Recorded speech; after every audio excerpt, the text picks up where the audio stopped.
કેમ છો બધા? મજામાં? Good morning, good afternoon, good evening.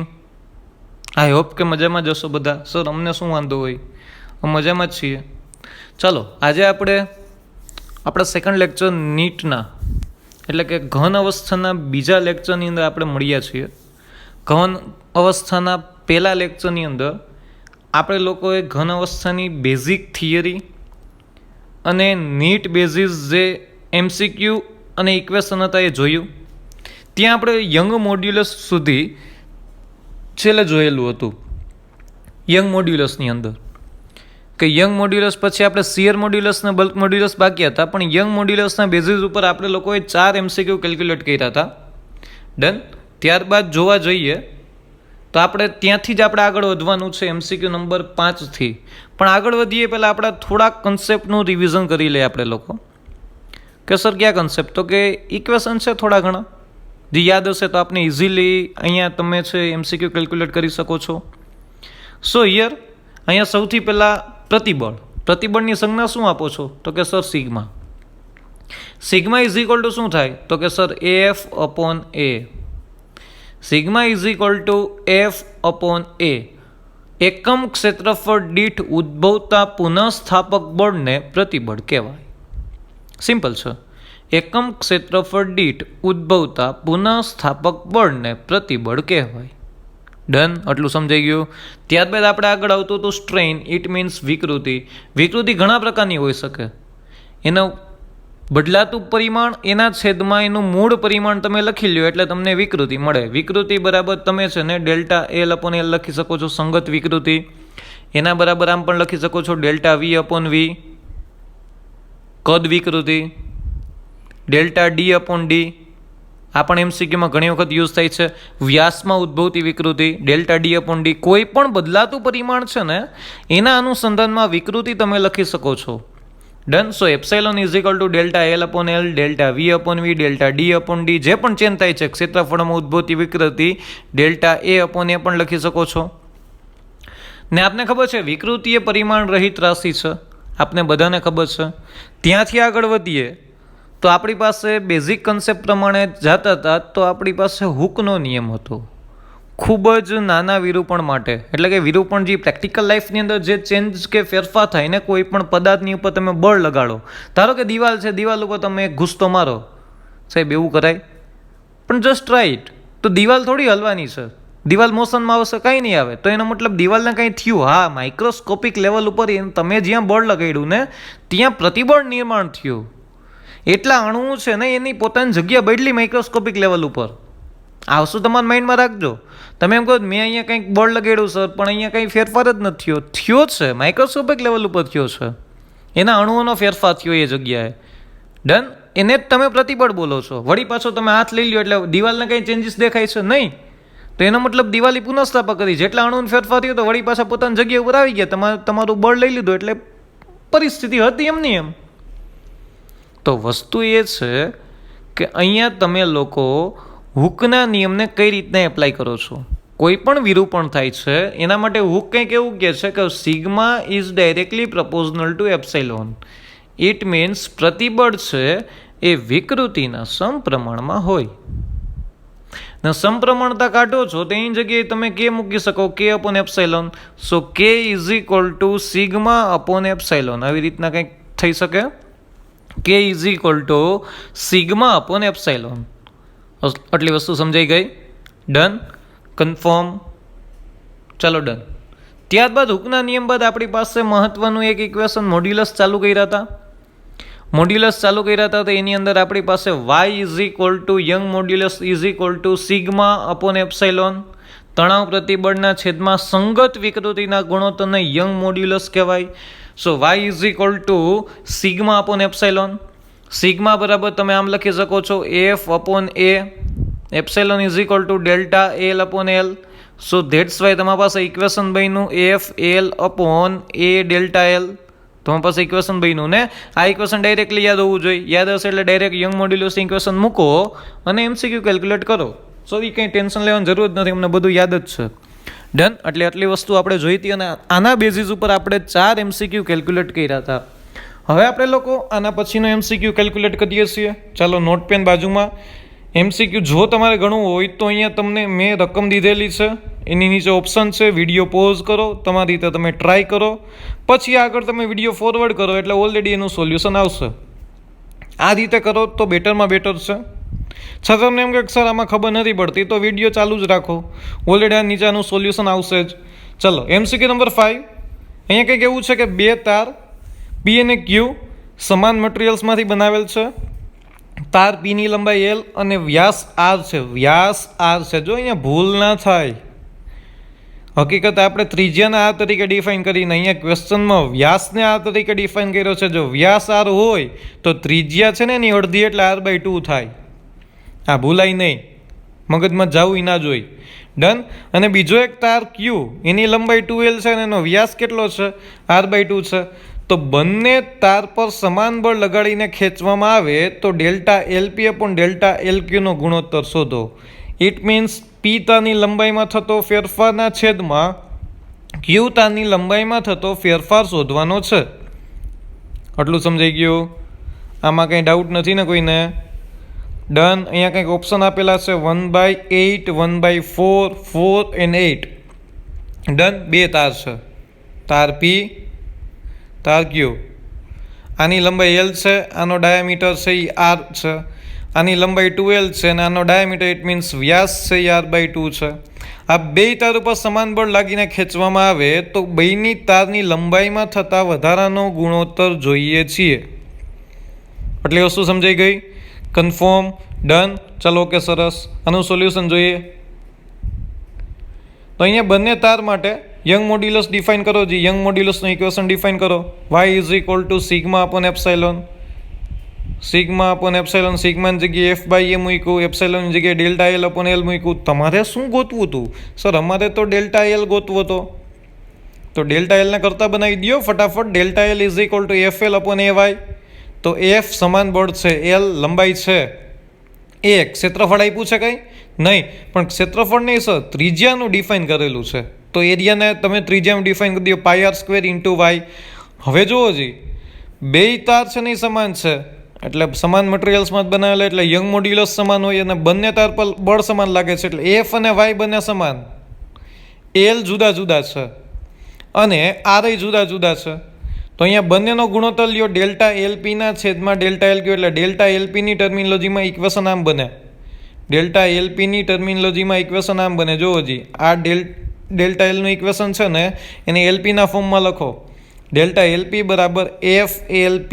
F સમાન છે એટલે અહીંયા સફિક્સ P ના લાગે. પાઈ કોન્સ્ટન્ટ RP² × y. Y એ સમાન છે. એ જ રીતના LQનું ઇક્વેશન બન્યું. આ સમજાઈ ગયું બે ઇક્વેશન? ચલો ડન. હવે તમારે કાંઈ નથી કરવાનું સાહેબ, ગુણોત્તર જોઈ છે. ગુણોત્તર જોઈએ delta LP upon delta LQ એટલે F/Y કેન્સલ થઈ ગયા. LP upon RP². એના છેદમાં LQ અપોન RQ². છેદનો છેદ ક્યાં જાય? અંશમાં. તો કે RQ² ઉપર આવી ગયા. એના છેદમાં LQ. ડન. કેલ્ક્યુલેશન કરજો ફટાફટ. કન્ફર્મ? એટલે અહીં LP અપોન RP² એટલે LP અને LQ એને છે ને એક કાઉન્સમાં લઈ લ્યો એટલે LPના છેદમાં LQ થઈ ગયો. ને RQ અને RP એ બેનો હોલ સ્ક્વેર છે એટલે એને એક કાઉન્સમાં લઈ લ્યો. RQ છેદમાં RP હોલ સ્ક્વેર થઈ ગયો. આટલું સમજાઈ ગયું? હવે ગિવન ડેટાની અંદર મને બધી વસ્તુ આપેલી છે. P તારની લંબાઈ L છે એટલે LP સ્મોલ l મૂકી દો. હવે કેલ્ક્યુલેશન કરી નાખો, MCQ પૂરો થઈ ગયો. અહીંયા P તારની ત્રિજ્યા, અહીંયા ત્રિજ્યા છે. ઉપર શું આપેલું છે? રકમમાં તમને ડાયામીટર R આપેલો છે. ત્રિજ્યા જોતી હોય તો R/2 કરવી પડે એટલે જો અહીંયા R/2 કરી. RP R/2 મૂકો. LQ તમને ઉપર આપેલું હતું 2L, Q તારની લંબાઈ અને એની ત્રિજ્યા તમને છે ને R/4 થાય કારણ કે ઉપર વ્યાસ આપેલો છે R/2. એનું અડધી કરું એટલે ત્રિજ્યા થાય એટલે R/4 થયું. બધી કિંમત અહીંયા મૂકી દો. LP છે, LQ છે, RQ છે, RP છે, બધી કિંમત મૂકો એટલે delta LP upon delta LQ RR cancel થઈ જશે. અહીંયા તમારી પાસે LL કેન્સલ થઈ જશે એટલે ફાઇનલી તમારી પાસે આન્સર આવશે 1/8. ઇનશોર્ટ તમારી પાસે ગુણોત્તર આવ્યો 1/8. આ કન્ફર્મ છે, ભૂલાય નહીં. કન્ફર્મ? ડન. સમજાઈ ગયો? ચાલો ઓકે, ગુડ. એના પછીનો MCQ ચાલો આપણી પાસે આ મહત્વનો એમસીક્યુ છે, આની અંદર ઘણા બધા કન્સેપ્ટ ક્લિયર થશે આપણા. તો અહીંયા કોઈ એક એમસીક્યુ છે, કોઈ એક હલકો સળિયો કે જેની લંબાઈ 200 સેન્ટીમીટર છે તેને સમસ્થિત સમાન લંબાઈના 2 વાયર સાથે જોડીને લટકાવેલ છે, જેમાંથી એક વાયર સ્ટીલનો બનેલો છે અને તેના આડછેદનું ક્ષેત્રફળ 0.1 સેન્ટીમીટર સ્ક્વેર છે. બીજો વાયર બ્રાસનો બનેલો છે ને જેનું ક્ષેત્રફળ 0.2 સેન્ટીમીટર સ્ક્વેર છે. હવે ડબલ્યુ જેટલા વજનને સળિયા પર ક્યાં લગાડવું જોઈએ કે જેથી બંને વાયરમાં સમાન પ્રતિબળ ઉદ્ભવે? એક સળિયો હતો હલકો, એને 2 વાયરથી લટકાવેલા હતા, એક સ્ટીલનો વાયર, બીજો બ્રાસનો વાયર. સ્ટીલના વાયર કે જેનું આડછેદનું ક્ષેત્રફળ 0.1 મીટર સ્ક્વેર છે, બ્રાસનો વાયર કે જેનું આડછેદનું ક્ષેત્રફળ સ્ટીલના વાયરનું 0.1 સેન્ટીમીટર સ્ક્વેર, બ્રાસના વાયરનું 0.2 સેન્ટીમીટર સ્ક્વેર. હવે આ વાયર ઉપર કોઈ એક વજન લટકાડ્યું, તો આ વજનને સળિયા ઉપર ક્યાં લટકાડવું જોઈએ કે જેથી કરીને આ બંને વાયરમાં ઉદ્ભવતું પ્રતિબળ છે ને એ સમાન થાય? તો અહીંયા કંઈક ઓપ્શન છે તમારી પાસે, સ્ટીલના વાયરથી એટલા અંતરે, બ્રાસના વાયરથી એટલા અંતરે, સ્ટીલના વાયરથી એટલા અંતરે અને બ્રાસના વાયરથી એટલા અંતરે. આકૃતિ તમારે બની જાય હો, આમ ઇઝીલી. આકૃતિ છે ને એ ઓલરેડી આપેલ નથી, કોઈ એક આધાર છે, આધાર સાથે કોઈ એક હલકો સળિયો બાંધેલો છે, હે ને? આ સ્ટીલનો વાયર છે, આ બ્રાસનો વાયર છે, સ્ટીલ, બ્રાસ, ડન, કન્ફર્મ. આ સમજાઈ ગયું? હવે છે ને આ સળિયા ઉપર કોઈ એક ડબલ્યુ લટકાવવાનું છે. આ વજન ક્યાં લટકાડવું આ હલકા સળિયા ઉપર જેથી કરીને આ બંને વાયરમાં ઉદ્ભવતું પ્રતિબળ, સ્ટ્રેસ છે ને પ્રતિબળ છે એ કેવું થવું જોઈએ? એ સમાન થવું જોઈએ. કન્ફર્મ. તો અહીંયા જો 4/3 metre of steel wire, 4/3 metre of brass wire, 1 metre of steel wire, 1/4 metre of the brass wire. ચલો સોલ્યુશન તરફ જાય તો સોલ્યુશનની અંદર મેં જો અહીંયા આકૃતિ ડ્રો કરેલી છે, અહીંયા તમારી પાસે સ્ટીલ વાયર છે, અહીંયા તમારી પાસે બ્રાસ વાયર છે, આટલું સમજાઈ ગયું. અને ટોટલ સળિયાની લંબાઈ 200 સેન્ટીમીટર મીન્સ હું અહીંયા 2 મીટર લખી શકું ને, 2 મીટર લખી શકું ને. હવે તમને એમ કીધું છે કે ડબલ્યુને ક્યાં લટકાવવું જોઈએ કે જેથી બંને વાયરમાં ઉદ્ભવતું પ્રતિબળ સમાન થાય? એનો મતલબ એને પહેલેથી કહી દીધું પ્રતિબળ સમાન જ છે. જો પ્રતિબળ સિગ્મા ઇઝ ઇક્વલ ટુ શું થાય? Sigma is equal to F upon A થાય. આ 2 વાયરમાં ઉદ્ભવ પ્રતિબળ સર આ સળિયો લટકાવ એટલે અહીંયા બળ તરીકે તણાવ બળ લાગે એટલે હું આને આમ ટી અપોન એ લખી શકું. તો પ્રતિબળ સમાન છે, તો પ્રતિબળ સમાન છે, શરૂઆત ત્યાંથી જ કરો. Sigma is equal two T1 upon A is equal to T2 upon A2 લખી શકાય ને. T1 upon A1 is equal to T2 upon A2. કારણ કે બંનેમાં ઉદ્ભવતું પ્રતિબળ સમાન છે. બંને વાયર માટે મેં આ લખ્યું સૂત્ર. તો અહીંયા T1 અપોન T2 નો ગુણોત્તર લ્યો તો અહીંયા શું બને? A1 અપોન A2 બને. A1 ને A2 જ સર આપેલું છે, 0.1 અને 0.2. તો અહીંયા T1 અપોન T2 નો સંબંધ મળ્યો, તમને મળી ગયો ને. 1/2 વધ્યું તો 2 સામેની બાજુ ગયેલા એટલે T2 બરાબર 2 T1 મળ્યું તમને. જો ગિવન ડેટાના એક શબ્દનો અહીંયા ઉપયોગ કરીશ, ગિવન ડેટામાં અહીંયા જ કીધું છું, જ્યારે પ્રશ્ન પૂછ્યો ને એને કે અહીંયા કેટલું વજન લટકાડવું જોઈએ કે બંને વાયરમાં ઉદ્ભવતું પ્રતિબળ સમાન મળે. એટલે મારી શરૂઆત પ્રતિબળ સમાનથી થયું અને મને અહીંયાથી કંઈક મળ્યું. એ કોનો સંબંધ મળ્યો? તો કે બંને તણાવ બળનો સંબંધ મળ્યો. કોનો મળ્યો? બંને તણાવ બળનો સંબંધ. T2 is equal two 2 T1 તમને મળ્યું. એ જગ્યાએ આ વસ્તુ તમારા માઇન્ડમાં રાખજો, ભૂલાય નહીં. હવે જુઓ તો વિચારવા જેવું એ છે કે અહીંયા તમે આ સિસ્ટમ અહીંયા લટકાડી, આ સિસ્ટમ કઈ મોશનમાં છે? આખી સિસ્ટમ કાંઈ મોશન કરે છે, ઉપર નીચે સળિયો ફરે છે, સળિયો ઉપર નીચે જાય છે, એવું કંઈ છે? ના સર, એવું કાંઈ રકમય ચોખવટ નથી ને એવું થશે નહીં. તો પ્રશ્ન એ છે, જો સિસ્ટમ સંતુલિત સ્થિતિમાં હોય તો એનો મતલબ એવો થાય કે રેખીય સંતુલનમાં છે અને ચાક ગતિય સંતુલનમાં પણ છે. વાહ સર વાહ, તમે વળી પાછા ચાક ગતિએ લઈ ગયા, જ્યાં અમારે જવાની કોઈ ઈચ્છા જ નહોતી. વળી પાછું જો હું એમ કહું છું કે આ સિસ્ટમ સંતુલિત સ્થિતિમાં છે, એનો મતલબ આ સિસ્ટમ છે રેખીય સંતુલનમાં પણ છે અને ચાક ગતિય સંતુલનમાં પણ છે. રેખીય સંતુલનનો મતલબ શું થાય? એની ઉપર લાગતા બધા જ બળનો સરવાળો 0 થાય. ચાકગતીય સંતુલન બરાબર શું થાય? એની ઉપર લાગતા બધા જ ટોર્કનો સરવાળો 0 થાય. આવું થાય ને સર? હા, થાય જ ને. તો અહીંયા કંઈક કન્ડિશન એવી છે, અહીંયા આપણે ધારી લીધું કે સ્ટીલના વાયરથી છે ને એક્સ અંતરે મેં છે ને ડબલ્યુ જેટલું વજન લટકાવ્યું છે, જેથી કરીને આ બંને વાયરમાં ઉદ્ભવતું પ્રતિબળ સમાન મળે. એક્સ અંતર જ ગોતવાનું છે. અહીંયા આપણે ધારી લીધું, ધારવું જ જોશે ને, ગમે તારથી બ્રાસથી ધારો તો કંઈ ફેર નથી પડતો. આપને જવાબ તમને મળે જ, કન્ફર્મ જવાબ તમને મળે. તમને એમ કહો સર માં સ્ટીલના વાયરથી નથી ધારું, બ્રાસના વાયરથી એક્સ અંતર ધારો, કોઈ જ ફેર પડતો નથી. સ્ટીલના વાયરથી ધારો છું કે અહીંયા એક્સ અંતરે ડબલ્યુ જેટલું વજન લટકાવો સળિયા ઉપર, એટલા માટે આ સિસ્ટમની અંદર એટલે કે આ બંને વાયરમાં ઉદ્ભવતું પ્રતિબળ સમાન મળે. તો અહીંયા રેખીય સંતુલન મીન્સ વોટ? કે સર અહીંયા છે ને જેટલા બળ લાગતો એની બધા બળનો સરવાળો 0 થાય. તો અહીં કેટલા બળ લાગી જો તો એક તો આનું વજન બળ ડબલ્યુ mg, એક તો આનું તણાવ બળ T1, આનું તણાવ બળ T2, જી ઉપર તરફ લાગે. એટલે ઇક્વેશન શું બને? ચાલો એક દિશામાં લાગતા બળ પ્લસ કરો, બીજી દિશામાં માઇનસ કરો, એટલે ઇક્વેશન શું બને? T1 plus T2 minus W બરાબર 0. માઇનસ W એલી બાજુ જાય એટલે T1 plus T2 is equal to શું આવ્યું? W. આ તો સર અમને બહુ સારી રીતે આવડે છે. તો આ ઇક્વેશન બનાવ્યું T1 plus T2 is equal two W. Done. T1 plus T2 is equal two W મળ્યું. તો અહીંયા T2 ની કિંમત અહીંયા મૂકી શકો કે ના મૂકી શકો? T2 બરાબર શું છે? 2T1 મૂકો જી. તો T1 ની કિંમત કેટલી મળી? W/3. વળી પાછી T1 ની કિંમત અહીંયા મૂકો. T1 ની કિંમત જો W/3 અહીંયા મૂકી એટલે T2 is plus T2 is equal two W. So T2 બરાબર W માઇનસ W/3 થાય. તો T2 બરાબર 2W/3. T1 and T2 in terms of weight force તમે ગોતી લીધા. સૌથી પહેલાં પ્રતિબળ સમાન હતું, એની ઉપરથી T1 T2 નો સંબંધ મળ્યો. પછી રેખીય સંતુલનમાંથી તમે બળને સરખાવ્યા, એમાંથી T1 બરાબર W/3 મળ્યા અને T2 બરાબર 2W/3 મળ્યા. હવે સર ત્રીજો કન્સેપ્ટ એક બાકી રહ્યો. સર તમે બોલ્યા હતા રેખીય સંતુલન સાથે સાથે કન્ડિશન શું હતી? ચાકગતીય સંતુલનમાં પણ છે તો જ તંત્ર સ્થિર રહી શકે. ઇન શોર્ટ, હવે તંત્ર ચાકગતીય સંતુલનમાં હોય તેનો મતલબ એવું થઈ ગયો કે અહીંયા એની ઉપર લાગતું ટોર્કનું મૂલ્ય પણ 0 હોય.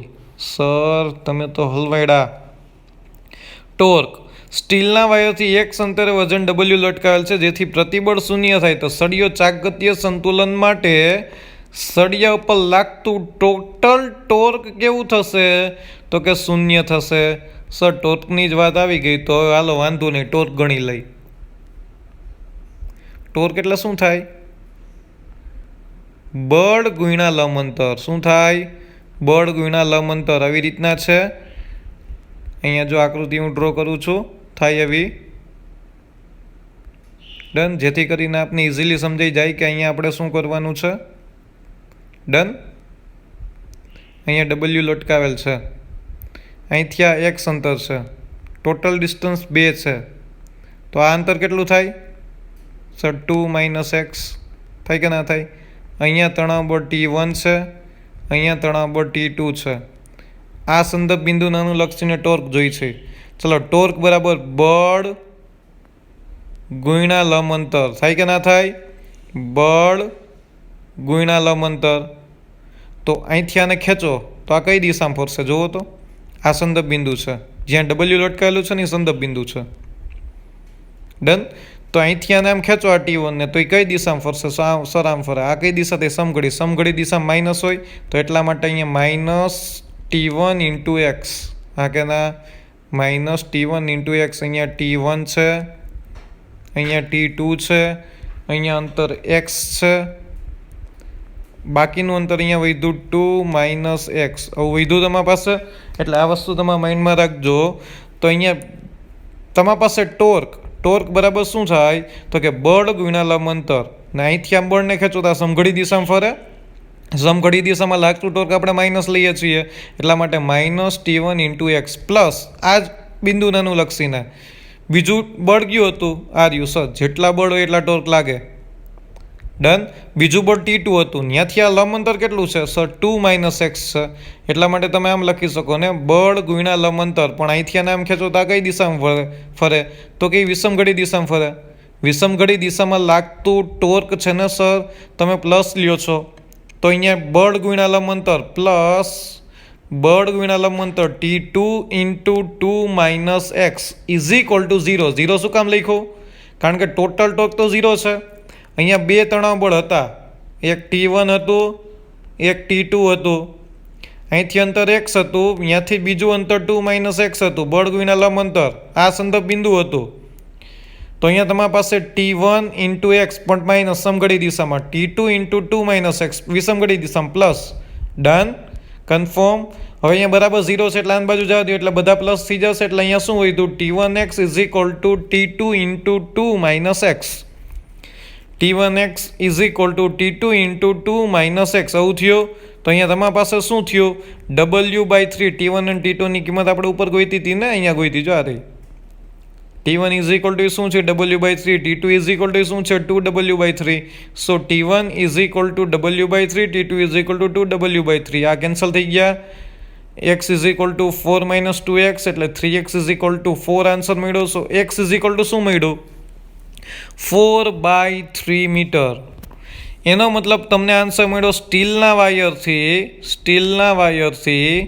4/3 મીટર અંતરે વજનબળ લટકાવો W, તો આ બંને વાયરમાં ઉદ્ભવતું પ્રતિબળ છે એ સમાન થાય.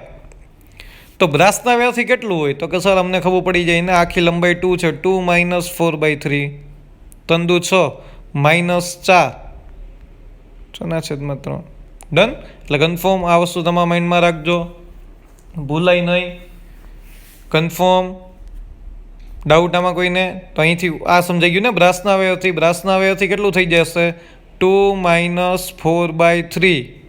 ડન. તો અહીંયા શું આવ્યું? 6 - 4/3. ડન. સો અહીંયા તમારી પાસે કેટલું આવ્યું? 2/3 metre from the brass wire. આ ભૂલાય નહીં. કન્ફર્મ. ડાઉટ આમાં કોઈને? બટ આપણે ઓપ્શન જોઈ લઈ. ઓપ્શનની અંદર આપણે શું કીધું? 4/3 metre of the steel wire, 4/3 metre of the brass wire. Brass વાયરનું ધમણા કોઈ તો આ ઓપ્શન કેન્સલ, આ કેન્સલ. તો આપણી પાસે જવાબ ડાયરેક્ટ આવ્યો હતો 4/3 મીટર. ડન. એટલે આ વસ્તુ તમારા માઇન્ડમાં રાખજો. આ એક જ MCQની અંદર આપણે લોકોએ સ્ટ્રેસના કન્સેપ્ટ ક્લિયર કર્યા, રેખીય સંતુલનના કન્સેપ્ટ ક્લિયર કર્યા, અને ત્યારબાદ ચાકગતીય સંતુલનના કન્સેપ્ટ પણ અહીંથી ક્લિયર કર્યા. ડન. કન્ફર્મ. આ વસ્તુ તમારા માઇન્ડમાં રાખજો, આને નોટ કરી લેજો અને એક વખત મોઢે ગણવાની ટ્રાય કરજો. ત્યારબાદ આપણી પાસે કંઈક MCQ છે. કોઈ એક સ્ટીલના વાયરની લંબાઈ 4.7 મીટર અને આડછેદનું ક્ષેત્રફળ 3 × 10⁻5 મીટર સ્ક્વેર છે. લંબાઈ આપી છે, આડછેદનું ક્ષેત્રફળ આપ્યું છે. બીજો એક તાંબાનો વાયર લીધો, એની લંબાઈ 3.5 મીટર અને આડછેદનું ક્ષેત્રફળ 4 × 10⁻5 મીટર સ્ક્વેર છે. બંને પર સમાન બળ લગાડતા, આ મોસ્ટ ઇમ્પોર્ટન્ટ પાર્ટ, બળ સમાન છે, લંબાઈમાં થતો વધારો એ સમાન છે. તો બંને વાયરના યંગ મોડ્યુલસનો ગુણોત્તર શોધો. બંને વાયરના યંગ મોડ્યુલસનો ગુણોત્તર શોધવાનો છે. ડન. સેલો MCQ છે, મોઢે ગણવાનો ટ્રાય કરો. 1.8/1, 2.8/1, 3.8/1, 4.8/1. તો અહીંયા તમારી પાસે સૌથી પહેલાં મેં ગિવન ડેટા બધે લખી નાખ્યા. સ્ટીલ વાયરનો લંબાઈ, એનું ક્ષેત્રફળ. આપણે કીધું બંનેની લંબાઈમાં થતો વધારો સમાન છે એટલે ΔL1 બરાબર ΔL લખ્યું, અને બંને પર લાગતું બળ સમાન છે એટલે F1 is equal to F લખ્યું આપણે લોકોએ. ડન. એ જ રીતના કોપર વાયરનું ક્ષેત્રફળ, એની લંબાઈ, બંનેની લંબાઈમાં થતો વધારો સમાન છે એટલે ΔL2 બરાબર ΔL લખ્યું, અને બળ સમાન હતું એટલે F2 બરાબર F લખ્યું. આ વસ્તુ યાદ રાખી લેજો. જો આ સમજાઈ ગયું ને તો તમને ખબર પડી જશે કે અહીંયા તમે ઘન અવસ્થાની અંદર તમે આસાનીથી છે ને MCQ સોલ્વ કરી શકશો. નહીં તો છે ને તમે ગોથે ચોરશો, સર અહીંયા ΔL1 શું લેવું, ΔL2 શું લેવું, જે ઓલરેડી રકમમાં સ્ટેટમેન્ટ ફોર્મમાં જ આપેલું છે. લંબાઈમાં થતો વધારો સમાન છે, એને તમે નોટેશનમાં કઈ રીતના ઉતારો છો ને એ વધારે મહત્વનું છે. ત્યારબાદ અહીંયા યંગ મોડ્યુલસ સ્ટીલ વાયરનો Y1 અને યંગ મોડ્યુલસ કોપર વાયરનો કંઈક Y2 લઈ લીધો. ડન. તો હવે સોલ્યુશન જોઈ. સ્ટીલ વાયર માટે યંગ મોડ્યુલસનું ઇક્વેશન, કોપર વાયર માટે યંગ મોડ્યુલસનું ઇક્વેશન, સ્ટીલ વાયર માટે યંગ મોડ્યુલસનું equation F1 L1 upon A1 delta L1. F1 is equal to F લીધું તો delta L1 is equal to delta L લીધું તો L1 છે તમારી પાસે ને A1 છે તમારી પાસે ગિવન ડેટામાં. સેલો MCQ છે. એ જ રીતના F2 is equal to F છે કારણ કે સમાન બળ લાગતું હતું. Delta L2 is equal to delta L છે અને Lની કંઈક કિંમત હતી અને A2ની કંઈક કિંમત હતી. ડન. હવે મારે કંઈ કરવાનું જ નથી, મારે આ બેનો ગુણોત્તર લેવાનું. એટલે ગુણોત્તર લ્યો એટલે શું કેન્સલ થઈ જશે? F ડેલ્ટા L કેન્સલ થઈ જશે. છેદનો છેદ અંશમાં, અંશનો છેદ છેદમાં. સાદુરૂપ આપો તો y1 upon y2 is equal two 4.7 into 4 into 10⁻5 upon 3 into 10⁻5 into 3.5 is equal to શું મળે તમને? 1.8 કેલ્ક્યુલેશન કરવી જરૂરી છે. અહીંયા આન્સર કેટલો મળે? 1.8. એટલે તમારી પાસે y1 જેમ y2 ઇઝ ઇક્વલ ટુ શું થઈ ગયું? 1.8 જેમ 1. કન્ફર્મ. બટ અહીંયા ક્વેશ્ચનમાં છે ને એક વસ્તુ બધા મહત્વની છે. એ વસ્તુ શું? તો કે સર અહીંથી છે ને સ્ટેટમેન્ટ ફોર્મેશન હોય ને સમાન બળ લગાડતા, એટલે આપણે ખબર પડી જવું જોઈએ કે F સમાન છે. એટલે F1 is equal two F2 બરાબર F થાય. અહીંયા તમને એમ કીધું લંબાઈમાં થતો વધારે સમાન છે, એટલે આપણે સમજી જવું જોઈએ delta L1 is equal to delta L2 is equal to delta L થાય. જો આ ઉતારતા આવડી ગયું ને તમને તો તમારા પાસે MCQ સાવ સહેલો થઈ જશે. બાકીના બધાના ગિવન ડેટા જ છે. જો આ લંબાઈ છે, ક્ષેત્રફળ છે, લંબાઈ છે, ક્ષેત્રફળ છે, બધું છે. આ વસ્તુ સમજાઈ જવી જોઈએ, કારણ કે એમાં જે કેન્સલ થવાનું છે એ ખબર નહીં પડે ને તો એ ગિવન ડેટા તમે રકમમાંથી સોયદા જ રાખશો. એક વખત રકમ વાંચો એટલે આ બધી વસ્તુ નીચે અંડરલાઈન કરી લેવાની. ડન. આટલી વસ્તુ સમજાઈ ગઈ. કન્ફર્મ. ચાલો એના પછીનો MCQ નંબર 8 જોઈએ આપણે. MCQ નંબર 8માં કંઈક એવું છે કે સ્ટીલના વાયર અને બ્રાસના વાયરની લંબાઈ, ત્રિજ્યા અને યંગના મોડ્યુલસનો ગુણોત્તર અનુક્રમે A, B અને C છે. અહીંયા તમારી પાસે શું છે? સ્ટીલનો વાયર અને બ્રાસના વાયરની લંબાઈ, ત્રિજ્યા અને યંગના મોડ્યુલસનો ગુણોત્તર અનુક્રમે A, B અને C છે. તો તેની લંબાઈમાં થતા વધારાનો ગુણોત્તર શોધો. લંબાઈમાં થતો વધારો means delta LS upon delta LB થાય. શું થાય? લંબાઈમાં થતો વધારો. ડેલ્ટા LS એટલે શું? સ્ટીલના વાયરની લંબાઈમાં થતો વધારો અને બ્રાસના વાયરની લંબાઈમાં થતો વધારો. આ વસ્તુ નથી આપેલી. આ મેં લખીને દીધું તમને. તમારે આટલી જ રકમ આપેલી છે. એટલે delta LS upon delta LB ગોતવાનું છે. Delta LS upon delta LB. Sir કોની લંબાઈમાં થતો વધારો? કંઈક આકૃતિ આપેલી જ્વારી. અહીંયા એક સ્ટીલ વાયર છે. હા છે સર. એક બ્રાસ વાયર છે સર. હા છે સર. અહીંયા જુઓ સ્ટીલ વાયર સાથે દળ કેટલું લાગ્યું છે? M દળ. બ્રાસ વાયર સાથે કેટલું દળ લગાડ્યું છે? 2M દળ લગાડેલું છે. ડન. કન્ફર્મ. એટલે અહીંયા સ્ટીલના વાયર ઉપર આ M દળ અને 2M દળના લીધે કંઈક વધારો થશે. બ્રાસના વાયર ઉપર આ 2M દળના લીધે કંઈક વધારો થશે. એ વધારો ગોતીને એ બેનો શું લેવાનો છે? ગુણોત્તર લેવાનો છે. કંઈક ઓપ્શન આપેલા છે 2AC upon B square, 3A upon 2B square C, 3C upon 2AB square અને ચોથો ઓપ્શન છે 2A square C upon B. Confirm. આમાં ડાઉટ? આમાં કંઈ ક્વેશ્ચન નથી ને? મેં તમને ક્વેશ્ચનને બહુ સારી રીતે સમજાવ્યું કે આની અંદર હકીકતે શું શોધવાનું છે. તમે તમારી રીતે ટ્રાય કરો. આપણે સોલ્યુશન કરીએ. વિડીયો પોઝ કરીને ટ્રાય કરજો. ડન. કન્ફર્મ. કંઈક સોલ્યુશન એવું છે આપણી પાસે. સોલ્યુશનની અંદર તમારી પાસે કંઈક આવી રીતના હતું. M દળ અહીંયા કેટલું દળ લગાડ્યું હતું? M. અહીંયા કેટલું દળ લગાડ્યું હતું? સોરી, અહીંયા કંઈક ઉપર છે ને AM દળ હતું, નીચે 2M દળ હતું. ડન. તો અહીંયા તમારી પાસે ઓલરેડી M અને 2M દળ છે. Okay, good. ડન. ચાલો. તો અહીં young modulus y is equal to શું લખી શકાય? FL upon A delta L. લખાય કે ના લખાય? હા સર લખાય. y is equal to FL upon A delta L. એ જ રીતના પણ અહીંયા તો તમને ત્રિજ્યાના સંદર્ભમાં બધી વાત કરેલી છે, કારણ કે તમને લંબાઈ, ત્રિજ્યા અને યંગ મોડ્યુલસનો ગુણોત્તર A, B અને C આપેલો છે.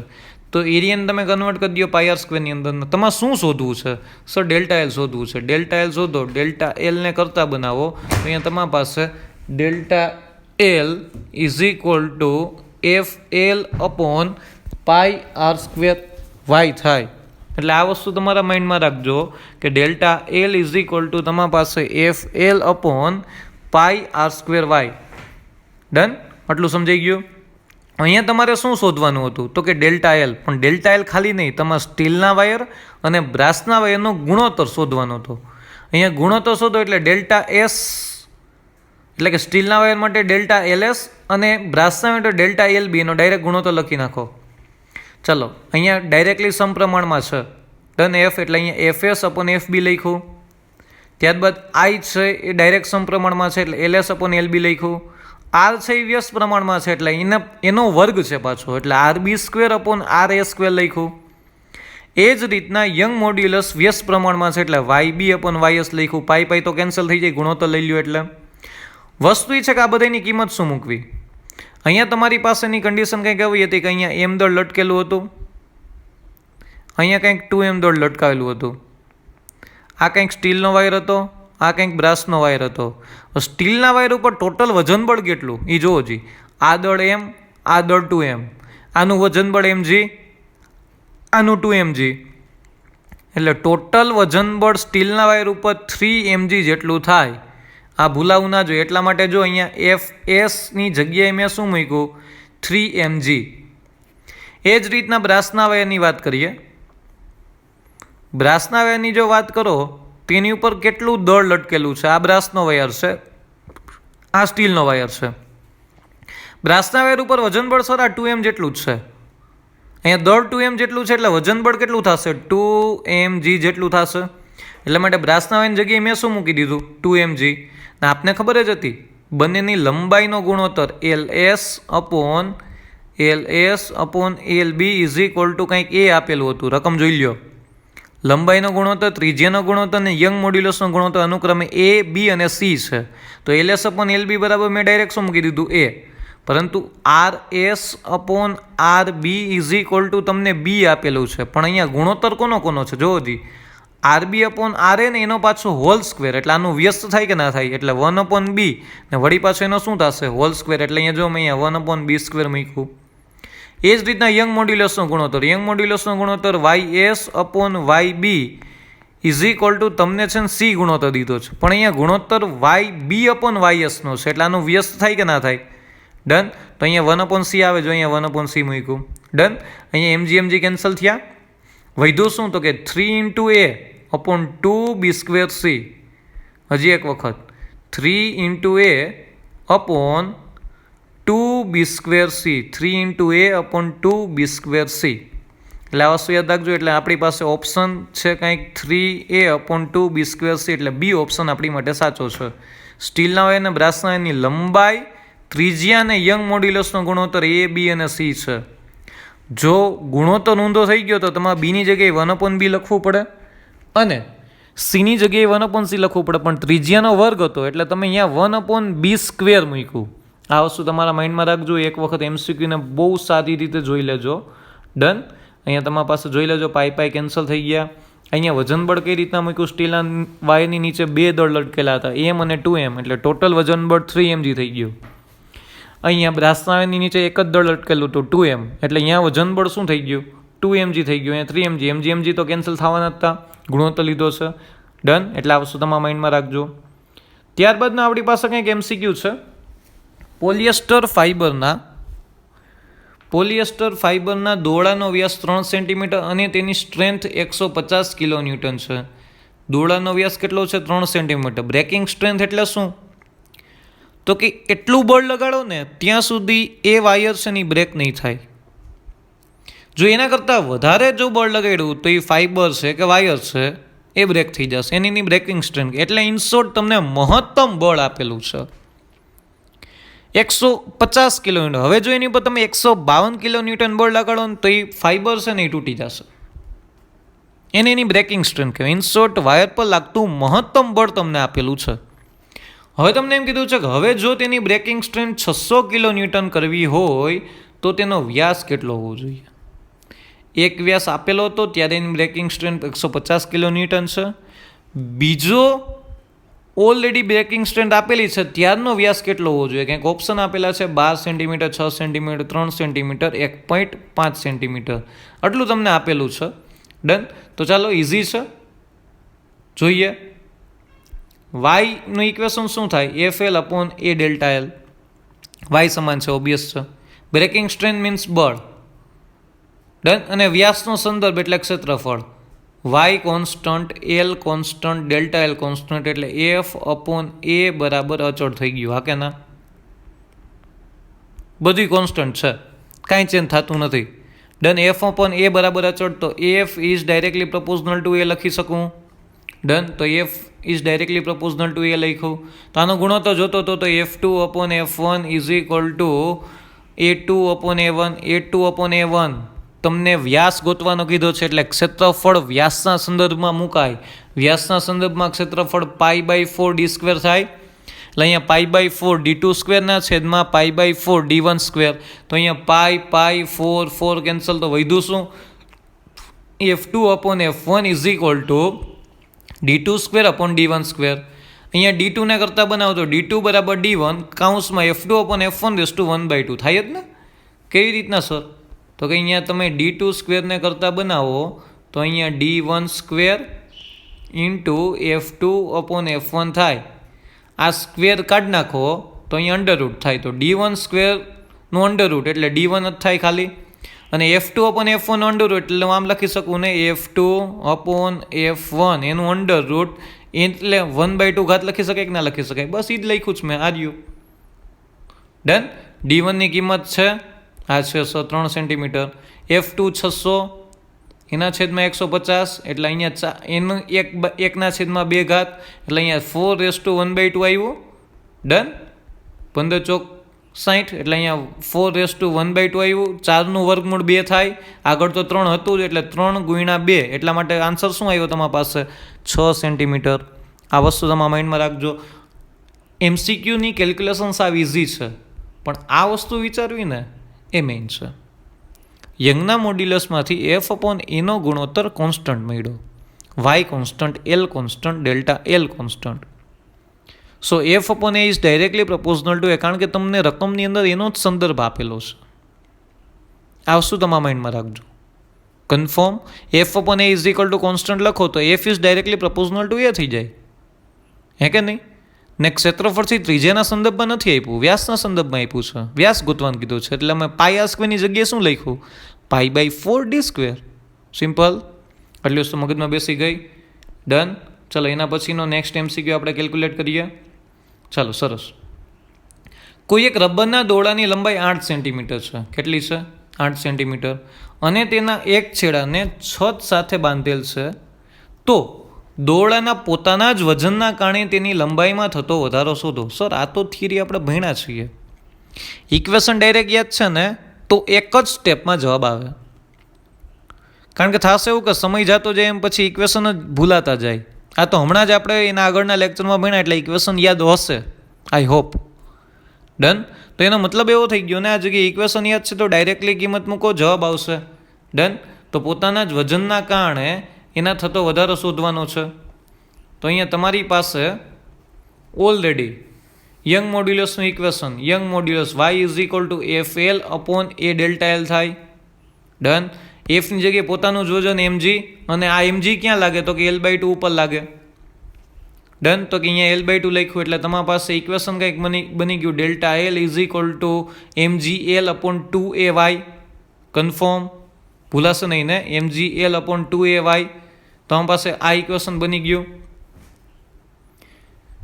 હવે તમારે છે ને આ જગ્યાએ માસ છે એને ડેન્સિટીમાં કન્વર્ટ કરી દો. તો કે અહીંયા rho is equal to m upon v થાય, તો m is equal to rho into v થાય. રો વીની જગ્યાએ તમે રો એ એલ લખી શકો, એટલે એ કિંમત મૂકી એટલે તમારી પાસે શું થઈ ગયું finally? Row g L² upon 2y થઈ ગયું. Row g L² upon 2y થઈ ગયું. એ રોની કિંમત રકમમાં મેં નથી લખી પણ ઓલરેડી રકમમાં આપેલી છે. રોની કિંમત rho is equal to 1.5 × 10⁻3. Done. જીની કિંમત તમારે 10 લેવાની છે. લેન્થ તમને લંબાઈ આપેલી છે ને લંબાઈનો વર્ગ છે એટલે 8 × 8. ડન. ક્ષેત્રફળ તમારી પાસે 2ay એ અહીંયા હતું પણ એ તો અહીંથી કેન્સલ થઈ ગયા, એટલે માત્ર યંગ મોડ્યુલસ વધ્યું. તો યંગ મોડ્યુલસ તમને આપેલું છે 5 × 10⁶. ડન.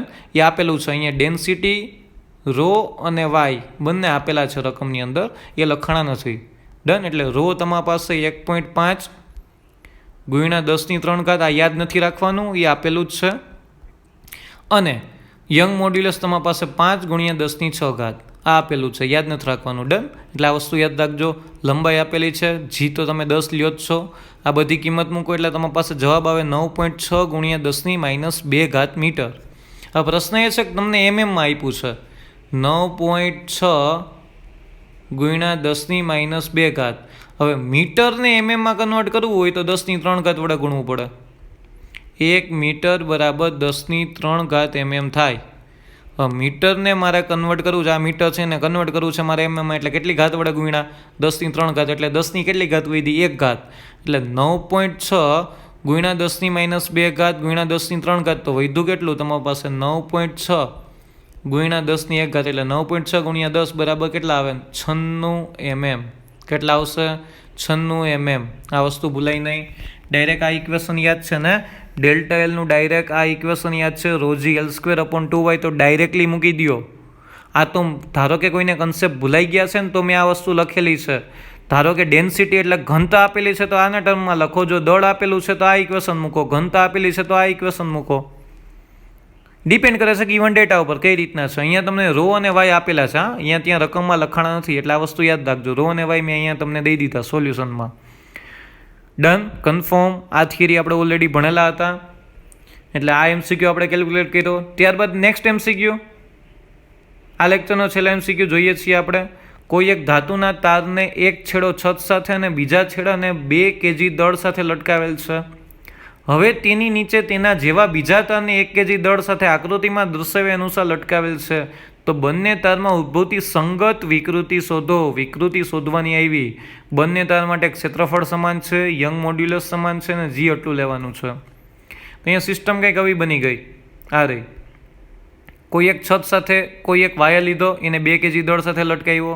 એ નીચે વળી પાછો એક વાયર લીધો, એને 1 kg દળ સાથે લટકાવ્યો. એટલે વાયર 1 અને વાયર 2 આને કહે છે. બંને તારમાં ઉદ્ભવતી સંગત વિકૃતિ, એટલે વાયર 1ની વિકૃતિ, વાયર 2ની વિકૃતિ, વાયર 1ની વિકૃતિ વાયર 2 માટે, વાયર 1 માટે, વાયર 2 માટે, વાયર 1 માટે, વાયર 2 માટે. ઉદ્ભવતી વિકૃતિ શોધવાની છે. તો સર વિકૃતિ બરાબર તો વાય બરાબર σ/ε થાય. તો અહીં એપ્સાઇલોનને કરતા બનાવો તો તમારા પાસે σ/y થાય. તો વાય તો આપેલો છે, સિગ્મા ગોતવાનું છે. સિમ્પલ. બંને તાર માટે જુદી જુદી ગણતરી કરવાની આવશે. ચાલો આ બંને વાયર ઉપર સૌથી પહેલાં FBD ડ્રો કરીને કેટલા બળ લાગે છે ને એ જોઈ લઈ. બળ ઉપરથી સ્ટ્રેસ મળી જશે. સ્ટ્રેસ એટલે કે પ્રતિબળ. સિગ્મા જ જોતું હતું ને, સિગ્મા = F/A. એ તો આપેલો છે, F ગોતલ્યો એટલે સિગ્મા મળી જાય, સિગ્મા મળી જાય તો એપ્સિલોન મળી જાય. તો બંનેના FBD સાથે સોલ્વ કરીએ. અહીંયા પહેલાં 1 kg દળના પદાર્થનો FBD આ રહ્યો. 1 kg દળ છે, ઉપર તણાવ બળ T1 લાગે કે નહીં વાયર ઉપર, ને એનું mg કઈ બાજુ લાગે નીચેની બાજુ, સંતુલિત સ્થિતિમાં છે એટલે T1 બરાબર હું mg લખી શકું. સંતુલિત સ્થિતિમાં છે એટલા માટે હું T1 બરાબર mg લખી શકું છું. તો અહીંયા T1 બરાબર mg લખાણું. એટલે આ વસ્તુ તમારા માઇન્ડમાં રાખજો. T1 બરાબર mg, એમ તો મારી પાસે છે જ. તો 1 × 10 એટલા માટે 10 ન્યૂટન આવ્યું. કન્ફર્મ. T1 બરાબર mg એટલે 1 × 10 બરાબર 10 ન્યૂટન. તો સિગ્મા બરાબર બળના છેદમાં ક્ષેત્રફળ, તો T1/A થાય કે ના થાય? તો T1 તો તમને 10 મળ્યું કે ના મળ્યું? એના છેદમાં A 0.05 cm² છે. એને મીટર સ્ક્વેરમાં કન્વર્ટ કર્યું એટલે 10⁻⁴ આવે. જો અહીંયા સેન્ટીમીટર² આપેલું છે, એને મીટર સ્ક્વેરમાં કન્વર્ટ કરો એટલે 10⁻⁴ આવે. તો આ ગણ્યું સર. તો અહીંયા તમે આનું સાદું રૂપ આપો એટલે 2 × 10⁻⁷ આવે, એટલે 2 × 10⁻⁷ Nm/m². આ સિગ્મા મળ્યો. ચાલો સર સિગ્મા મળી ગયો તો હવે પ્રશ્ન ક્યાં આવ્યો? કાંઈ સિગ્મા મળ્યો તો ઓલરેડી વિકૃતિ મળી જ જશે. ક્યાં ઇક્વેશન ઉપરથી? y = σ/ε. એપ્સાઇલોનને કરતા બનાવો તો σ/y થાય. તો સિગ્માની કિંમત ઉપર કોઈ હતી 2 × 10⁷ ને વાયની કિંમત આપેલી છે 2 × 10⁻11. 2 કેન્સલ થયા તો વધ્યું શું? 10⁻⁴. તો ઓપ્શનમાં જોઈ લેવાય 10⁻⁴ વાળા ઓપ્શન કેટલા છે વાયર 1 માટે. 10⁻⁴ 10⁻⁴ એટલે ઓપ્શન B અને C કેન્સલ થઈ ગયા. તમારા પાસે ઓપ્શન એ ને ડી જ રહ્યા. ધારો કે 10⁻⁴ વાળો ઓપ્શન એક જ હોય, આપણા નસીબ સારા છે તો ડાયરેક્ટ આપણી પાસે જવાબ જ આવી ગયો. કન્ફર્મ. પણ અહીંયા બે ઓપ્શન છે 10⁻⁴ વાળા, તો બીજાની ગણતરી કરવી જોશે. એટલે વાયર 2 માટે ગણતરી કરો. ચાલો, વાયર 2 નો FBD માટે 2 kg દળને FBD ડિફાઇન કરો. તો અહીંયા 2 kg દળના FBDમાં છે ને કેટલા બળ? એક તો એનું તણાવ બળ ઉપરની બાજુ લાગે, એક આ તણાવ બળ એનું ઉપરની બાજુ લાગે, એક તો નીચેનું તણાવ બળ, નીચેનું વાયરનું તણાવ બળ નીચેની બાજુ, અને પોતાનું વજન બળ કઈ બાજુ? નીચેની બાજુ લાગે. FBD યાદ છે ને બધાને? આ ભૂલાતું નથી ને? ઉપર T2, અહીંયા નીચે વાયર 1 નું T1, mg ઈ જ બાજુ લાગે mg, એટલે અહીંયા ઉપરની બાજુને પ્લસ લ્યો તો અહીંયા T2 બરાબર T1 પ્લસ mg લખાય. તો બસ આ જ લખ્યું મેં. જો આ રહ્યું. બીજાની ગણતરી કરો. T2 બરાબર mg પ્લસ T1 લખ્યું. mg તો 20 ન્યૂટન, કારણ કે એનું 2 kg દળ હતું. T1 તો ઉપર ગોઈતું ને તમે? T1 આ રહ્યું 10 ન્યૂટન. તો 20 પ્લસ T1 એટલે 20 પ્લસ 10 બરાબર શું લખી શકાય? 30 ન્યૂટન. ચાલો, તણાવ બળ મળી ગયું, તો ઉપરની પ્રોસેસ જ કરવાની છે. તણાવ બળ મળ્યું, તણાવ બળ ઉપરથી સિગ્મા ગોતો, સિગ્મા ઉપરથી એપ્સાઇલોન ગોતો. તણાવ બળ મળી ગયું, sigma is equal to T2 upon A થાય 30/0.005 ગુણ્યા 10⁻⁴. તો અહીં આન્સર આવશે કેલ્ક્યુલેશન કરીને 6 ગુણ્યા 10⁻⁷. આટલો આન્સર આવ્યો. ચલો, સિગ્મા મળી ગયો. Sigma y is equal to sigma upon epsilon equation ઉપરથી y is equal to sigma upon epsilon equation epsilon કરતાં બનાવ્યું. ત્યાં વધ્યું શું? Sigma upon y. Sigma upon y વધ્યો તો સિગ્માની કિંમત તો આ રહી 6 ગુણ્યા 10⁻⁷, અને yની કિંમત રકમમાં આપેલી છે 2 ગુણ્યા 10⁻11. એટલે અહીંયા કેટલા આવ્યા? 3 ગુણ્યા 10⁻⁴. એટલા માટે આપણી પાસે ઓપ્શન નંબર એ સાચો છે, 10⁻⁴ અને 3 ગુણ્યા 10⁻⁴. આ વસ્તુ સમજાઈ ગઈ? કન્ફર્મ. અહીંયા તમે FBD એટલે ચેપ્ટરમાં 5નો સહારો લીધો. ડન. એ જ રીતના બીજું FBD, અહીંયા ચેપ્ટર નંબર 5નો સહારો લીધો તમે. ત્યારબાદ તમે લોકોએ અહીંયા તણાવ બળ ઉપરથી સિગ્મા શોધ્યું, સિગ્મા ઉપરથી વિકૃતિ શોધી. બે વાય માટે પ્રોસેસ સેમ કરી, માત્ર FBD જુદા જુદા હતા એટલે તમારી વજન બળ જુદું જુદું હતું. બાકી બધું સમાન છે, કંઈ બદલતું નથી. ક્ષેત્રફળ સમાન છે, યંગ મોડ્યુલસ એ સમાન છે, માત્ર વજન બળ બદલું એટલા માટે વિકૃતિનું પ્રમાણ બદલું. કન્ફર્મ. એટલે વસ્તુ સમજાઈ ગઈ? આ વસ્તુને તમારે નોટ કરવાની છે. તમારી નીટની નોટબુક તમે બનાવો જ છો. હું ધીમેથી છે ને આખા વિડીયોને સ્ક્રોલ કરું છું, જેથી કરીને છે ને તમે એ વસ્તુ છેલ્લી 5 થી 10 મિનિટમાં તમે એ વસ્તુને ઉતારી શકો. એટલા માટે હું સ્ક્રોલ કરતો જાઉં છું. વિડીયો પોઝ કરો, રકમ લખો, પછી વિડીયો પોઝ કરો, બરાબર છે, એનું તમે સોલ્યુશન લખો. ડન. જેથી કરીને તમને ઇઝીલી તમે એ વસ્તુને લખી શકો છો. અને હા, નીટમાંથી મેં તમને ઓલરેડી નીટ માટે મેં તમને આ ચેપ્ટર છે એ વાંચવાનું કીધું હતું NCERTમાંથી. અરે સર, એ ભૂલાય થોડું, અમે કોઈ દી ભૂલતા જ નથી, એમ બધું ટાઈમ ટુ ટાઈમ કરીએ છીએ. એટલે આ વસ્તુ તમારા માઇન્ડમાં રાખજો. NCERTમાંથી એક વખત ચેપ્ટર આખું વાંચી જાજો, જેથી કરીને તમારા બેઝિક કન્સેપ્ટ તમને યાદ રહે. ડન. કન્ફર્મ. આપણી પાસે MCQ હતો, આ એનું સોલ્યુશન છે. આ એ જ રીતના MCQ નંબર 8, જેમાં તમે delta LS upon delta LB શોધતા હતા, એનું સોલ્યુશન. એમાં વજન બળ મહત્ત્વનું હતું. ત્યારબાદ 9 MCQ નંબર, એની અંદર તમારે કંઈક શોધવાનું હતું, બ્રેકિંગ સ્ટ્રેન્થ ઉપરથી ડાયામીટર શોધવાનો હતો. ડન. એ ડાયામીટર શોધો તમે. ત્યારબાદ તમે MCQ નંબર 10, એમાં લંબાઈમાં થતો વધારો પોતાના જ વજનના કારણે. જે MCQ યાદ હશે, જો ઇક્વેશન યાદ હશે તો ડાયરેક્ટલી કેલ્ક્યુલેટ થઈ જશે. અને લાસ્ટની અંદર મહત્ત્વનો MCQ FBD ઉપરથી chapter number 5 loss of motion ઉપરથી તમે લોકોએ એ વસ્તુને સિગ્મા શોધો અને વાયના ઇક્વેશન ઉપરથી વિકૃતિ શોધી. ડન. કન્ફર્મ. આ બધી વસ્તુ નોટ કરી લેજો. બી સિરિયસ. નેક્સ્ટ લેક્ચરની અંદર આપણે લોકો બલ્ક મોડ્યુલસ અને શિયર મોડ્યુલસ સ્ટાર્ટ કરવાના છીએ. Done. Stay home, stay safe. Thank you very much.